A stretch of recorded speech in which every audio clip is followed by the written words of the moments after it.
Hi, I'm Monte Cook. 16 years ago, I published one of the biggest, most deluxe, best-received campaign settings of all time. Ptolus is...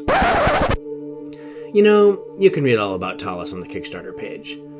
The setting, the content, the beautiful embellishments, and you should absolutely read that. But maybe right now, I'll just talk to you gamer to gamer. Rather than explain what Ptolus is, I'll tell you why I created it. You see, before it was a huge book with all sorts of add-ons and bookmarks and things, it was just my personal campaign setting. I created it just for my players and I, as I worked on the new edition of D&D. I wanted my campaign setting to embrace my two loves, urban adventures and dungeon adventures. But I didn't want just the typical setup where you go to the dungeon and come back to town and then have a separate adventure there.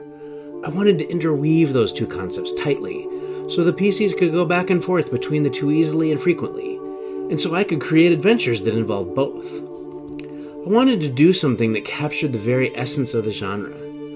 I'd run plenty of dungeon adventures before, but I wanted to distill the concept down to its very core. I wanted a dungeon, but something so big that different groups go down into it all the time. Sometimes they make it back, sometimes they don't. I wanted the dungeon as its own kind of wilderness to be explored. To tie this into an urban setting, I wanted to capture the feeling of a gold rush town. But instead of people mining for gold, they're exploring a newly discovered mega dungeon. I populated the city with people and groups that would interact in interesting ways with both the dungeon delvers and the dungeon itself. So it's a big, storied city that turns out to be built above a massive system of underground tunnels, passages, and chambers. And then, atop the whole thing, I put the Spire. The Spire makes it a campaign setting where the big, climactic end of the campaign, which is the tower at the top of the Spire, hangs over everyone's head, both literally and metaphorically, even at level 1. By the time I made Ptolus into a product, I'd been playing in that world for 6 years or so, and for much of that time, I was playing twice a week. That means I had a really good idea of what GMs would need to run games in that city.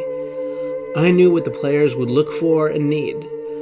I included quick descriptions for common NPCs the PCs might encounter in a particular district.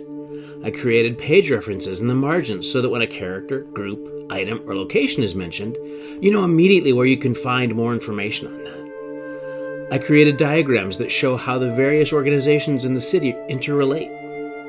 Despite it being one of the biggest RPG books ever, I also wanted it to be one of the easiest to use. I'm gratified to have heard over the years that GMs have found it to be as fun and useful as I'd hoped. I've heard about so many great Ptolus campaigns that people have run, and each one is different because there's so much material there, and still so much room for a GM to make it their own. And now, here in 2020, with the help of my amazing team here at MCG, and hopefully with your help as well, I'm going to make this book available again, redesigned for both 5th edition games and Cypher System games. Really excited to open the gates of Ptolus once again. Want to come in?